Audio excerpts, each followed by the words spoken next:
السلام عليكم ورحمة الله تعالى وبركاته. أعوذ بالله من الشيطان الرجيم.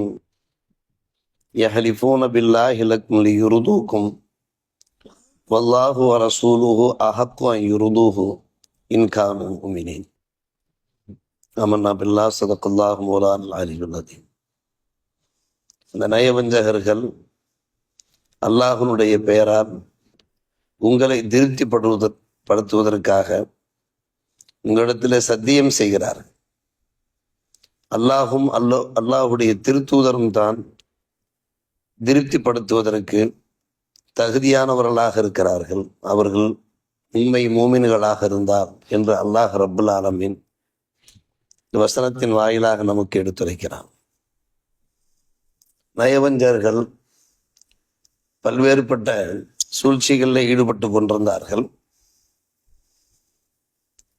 அல்லாஹுவையும் அல்லாஹுடைய திருத்தூதரையும் நிராகரித்ததோடு மட்டுமல்லாமல் அல்லாஹுனுடைய திருத்தூதரை எப்படி வஞ்சிக்க வேண்டுமோ வஞ்சித்தார்கள், கேவலப்படுத்த வேண்டுமோ கேவலப்படுத்தினார்கள். அதன் தொடர்ச்சியாக அல்லாஹ் ரப்புல் ஆலமீன் இந்த வசனத்தை இறக்கி ஆரம்பித்திருக்கிறார். பெருமானார் ரசூலே கரீம் ஸல்லல்லாஹு அலைஹி வஸல்லம் காலகட்டத்தில் இருவர் இருந்தார்கள். ஒருவர் பேர் ஜல்லாஸ் இப்னு சுவைத், இன்னொருவர் சாபித் இப்னு வதியா. இந்த இரண்டு பேரும் தங்களுடைய நண்பர்களிடத்தில் பேசிக் கொண்டிருந்தார்கள். என்ன பேசிக் கொண்டிருந்தார்கள்? முஹம்மது ஸல்லல்லாஹு அலைஹி வஸல்லம் நாம் தான் ஸல்லல்லாஹு கூறுகிறோம், அவர்கள் கூற மாட்டார். காரணம், நாம் கூற வேண்டும். முஹம்மது ஸல்லல்லாஹு அலைஹி வஸல்லம் பெயரை மொழியப்படுகிற போதெல்லாம் நாம் ஸல்லல்லாஹு அலைஹி வஸல்லம் கூற வேண்டும் என்கிற அடிப்படையில். முகமது சொல்வதெல்லாம் உண்மை கிடையாது. அதை உண்மை என்று நாம் நினைத்தோம் என்றால் நம்மை விட கழுதைகள் உயர்ந்தது, நாம் கழுதைகளை விட மோசமானவர்கள் என்று பேசினார். முஹம்மது ஸல்லல்லாஹு அலைஹி வஸல்லம் அவர்கள் சொல்வதெல்லாம் உண்மை அல்ல, மெய்யல்ல. மெய்யென்று நாம் நினைத்தோம் என்றால் நாம் கருதை விட மோசமானவர்கள் என்று பேசினார்கள். காரணம், அவர் நயவஞ்சகர், முனாஃபிக்கு. இவர்களுடைய இந்த சொல்லாடலை ஆமீர் இப்னு கைஸ் என்கின்ற அன்சாரி தோழர் செவிமடுத்து கொண்டிருந்தார். மனசு வேதனைப்பட்டது. எங்கள் பெருமானாரை பற்றி என்ன பேசுகிறார்கள் பாருங்கள். அவர்கள் சொல்லுவதெல்லாம் உண்மை என்றால் இவர்கள் கழுதை விட மோசமான உண்மை பேச மாட்டார் என்பது போலல்லவா பேசு. நேராக பெருமானார் ரசூலே கரீம் ஸல்லல்லாஹு அலைஹி வஸல்லத்திலே ஆமீர் இப்னு கைஸ் ரலியல்லாஹு அவர்கள் வந்து விட்டார். யார் ரசூலல்லாஹ், ஒரு சபையிலே வைத்து, ஒரு அவையிலே வைத்து தங்களை பற்றி இப்படியெல்லாம் பேசுகிறார்கள் யார் ரசூலல்லாஹ், என்னுடைய மனசு வேதனைப்படுகிறது. அவரை அந்த இருவரையும் அழைக்க சொன்னார்கள். பெருமானார் ரசூலே அழைத்து வர சொன்னார். இருவரும் வந்தார். அப்படி நீங்கள் பேசினீர்களா என்று கேட்டார். முகமது சொல்வதெல்லாம் உண்மையாக இருந்தால் நாம் கருதை விட மோசமானவர்கள் நீங்கள் பேசினீர்களா என்று கேட்டார். இல்லை இல்லை, நாங்கள் அப்படியெல்லாம் பேசவில்லை, அல்லாஹ் மீது சத்தியமாக என்று சத்தியம் செய்தார். அல்லாஹ் மீது ஆணையாக என்று அல்லாஹுடைய பெயரை சொல்லி சத்தியம் செய்தார். பெருமானார் ரசூலே கரீம் ஸல்லல்லாஹு அலைஹி வஸல்லம் அவர்கள் அப்போது ஒரு வார்த்தையை சொன்னார்கள். யா அல்லாஹ், இவர்களே உண்மையாளர்கள் யார், பொய்யர்கள் யார் என்பது நிரூபணமாகாத வரை எங்களை இந்த இடத்தை விட்டும் நீ பிரித்து விடாது என்று சொன்னார். இந்த சபையை விட்டும் பிரித்து விடாது என்று சொன்னார். ஒரு பக்கம் ஆமீர் இப்னு கைஸ் அன்சாரி தோழர் இவ்வாறு பேசியதாக சொல்றேன். இன்னொரு பக்கம் அந்த முனாஃபிக்குகள் அல்லாஹ் மீது சத்தியம் செய்து நாங்கள் அப்படி பேசவில்லை என்று கூறுகிறார். ஏதாவது ஒரு பக்கம்தான் உண்மை இருக்க முடியும், மெய் இருக்க முடியும். மற்றொரு பக்கம் அது பொய்யாகத்தான் இருக்க வேண்டும்.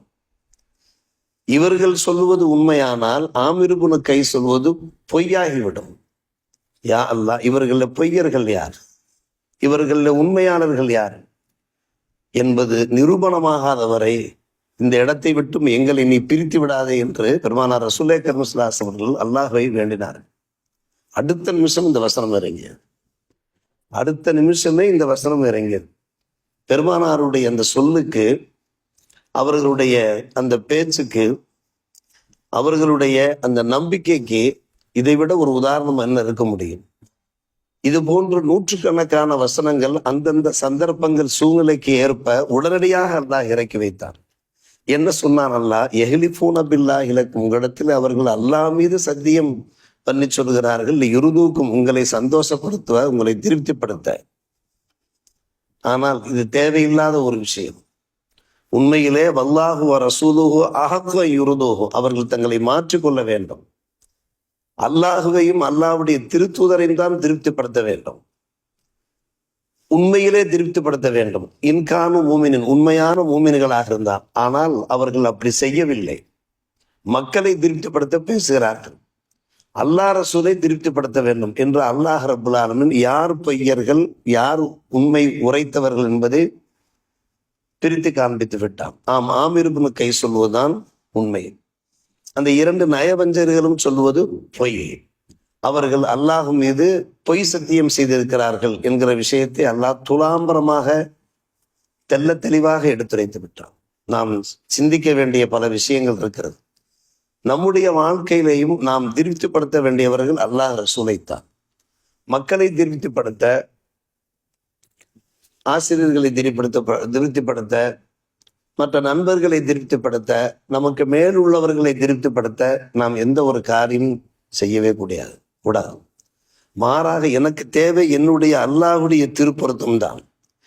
அல்லாஹுடைய திருத்தூதர் முஹம்மது ரசூலுல்லாஹி ஸல்லல்லாஹு அலைஹி வஸல்லம் திருப்பொருத்தம் தான், அவருடைய ஷஃபாத்து தான். இந்த இலக்கிலேயே நாம் பயணம் செய்ய வேண்டும். இது மிக முக்கியமான விஷயம். ஒவ்வொரு முஸ்லிமும் தொழுகிறோம், நோன்பு பிடிக்கிறோம், ஜகாத் வழங்குகிறோம், ஹஜ் செய்கிறோம். எல்லா சந்தர்ப்பங்களிலும் லில்லா லில்லா வர வேண்டும்.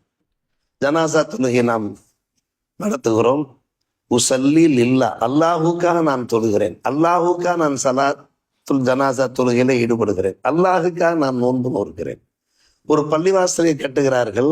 எப்போது சொர்க்கத்திலே அவர்களுக்கு மாளிகை, உயர்ந்த மாளிகை எழுப்பப்படும் என்றால் எபுத்தகி பிஹி வஜ்ஹல்லா, பள்ளிவாசலை கட்டக்கூடியவர்கள் அல்லாஹ்வுடைய திருமுகத்தை தேடி முகஸ்துதிக்காக செய்யக்கூடாது, முகத்தாட்சண்யத்துக்காக செய்யவே கூடாது. இதை அல்லாஹ் நமக்கு உணர்த்தி காட்டுகிறான். அருமை சகோதரர்களே, இங்கே முனாஃபிக்குகளை பற்றி அல்லாஹ் சொல்வது மட்டும் நோக்கம் அல்ல, மாறாக நமக்கும் உணர்த்துகிறான். உங்களுடைய வாழ்க்கையிலேயுமே ஒரு ரிதுவானும் மினல்லாஹி அக்பர், குர்ஆன் ஷரீஃபிலே வருகிறது. அல்லாஹுடைய திருப்பொருத்தம் தான் மிக மேலானது என்கிற அந்த வாசகம் இடம்பெறுகிறது. ஒவ்வொரு காலகட்டங்களிலையும் அல்லாஹ்வுடைய திருமுகத்துக்காக நாம் செயல்படுகிற போது எனக்கு அவன் பொருத்தம் கிடைத்தால் எல்லாம் கிடைத்ததாக அர்த்தம் என்கின்ற ஒரு உயரிய சிந்தனையோடு நாம் செயல்படுகிற போது அல்லாஹ்வுடைய திருப்பொருத்தமும் கிடைக்கும், அடியார்களுடைய திருப்பொருத்தமும் கிடைக்கும். இரண்டு விஷயம் அல்லாஹ்வுடைய திருப்பொருத்தத்தினம். ஆனால் மக்களுக்காக நாம் செயல்பட்டோம் என்றால் மக்கள் கிடைக்க வாய்ப்பு இருக்கிறது, ஆனால் அல்லாஹ் கிடைக்க மாட்டான். சொல்ல போனால் மக்களும் கூட விளங்கிக் கொள்வார்கள், இவன் முகஸ்துதிக்காக செய்கிறான், இவன் பேருக்கும் புகழுக்கும் விளம்பரத்துக்காக செய்கிறான் என்று மக்கள் ஒரு நேரம் இல்லாவிட்டால் மறுநேரம் விளங்கிக் கொள்வார்கள். அல்லாஹ் நம்மை பாதுகாக்க வேண்டும். எந்த ஒரு காலகட்டங்களிலும் எந்த ஒரு மார்க்க பணிகளிலே எந்த ஒரு மார்க்க கடமைகளிலே நாம் ஈடுபட்டோம் என்றால் எனக்கு தேவை வல்லாஹு வ ரசூலுஹு அஹக்கு அன் யுருதுஹு. இந்த வார்த்தையை நாம் திரும்ப திரும்ப சொல்லணும். வல்லாஹு வ ரசூலுஹு அஹக்கு அன் யுருதுஹு, அல்லாஹுவையும் அல்லாஹுடைய திருத்தூதரையும் திருப்திப்படுத்துவதுதான் மிகவும் தகுதியானது என்று அல்லாஹ் சொல்லுகிறானே. அதே போன்றுதான் மற்றொரு விஷயம்தான் இந்த சம்பவத்தை ஒட்டி அல்லாஹ் ரப்புல் ஆலமீன் உடனடியாக அந்த வசனத்தை இறக்கிய நோக்கம் என்ன என்று கேட்டால், பொய் சத்தியம் ஒரு காலம் செய்யக்கூடாது. பொய் சத்தியம் யார் செய்தார்கள் என்று கேட்டால் முனாஃபிக்குகள் செய்தார். 7 பெரும்பாவங்களிலே ஒரு பெரும்பாவம் அல் யமீனுல் கமூஸ். பொய் சத்தியத்திற்கு அல் யமீனுல் கமூஸ் என்று அரபியிலே கூறுவார்கள், ஹதீஸ் ஷரீஃபிலையும் வருகிறது.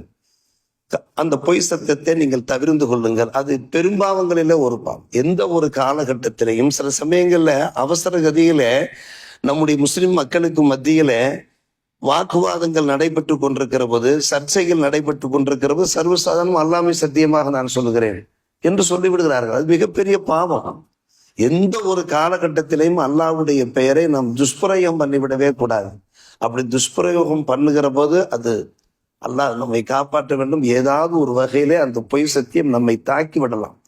ஒவ்வொரு காலகட்டத்திலையும் உண்மை சத்தியம் செய்யலாம், தேவைப்பட்டால் உண்மையே உரைக்கலாம், மெய்யே உரைக்கலாமே தவிர அசத்தியத்திற்கு நாம் ஒருவதும் நாம் வழிவிட்டு விடக்கூடாது என்கின்ற அறிவுரைகளை இந்த வசனம் நமக்கு வழங்குகிறது. வல்ல ரஹ்மான் இந்த வசனத்தினுடைய போதனைகள் பிரகாரம், அறிவுரைகள் பிரகாரம் உலகிலே வாழும் காலமெல்லாம் நாம் வாழ்வதற்கு நல்லொரு புரிவானாக. வாஹிரு தாவானா அல்ஹம்துலில்லாஹி ரப்பில் ஆலமீன்.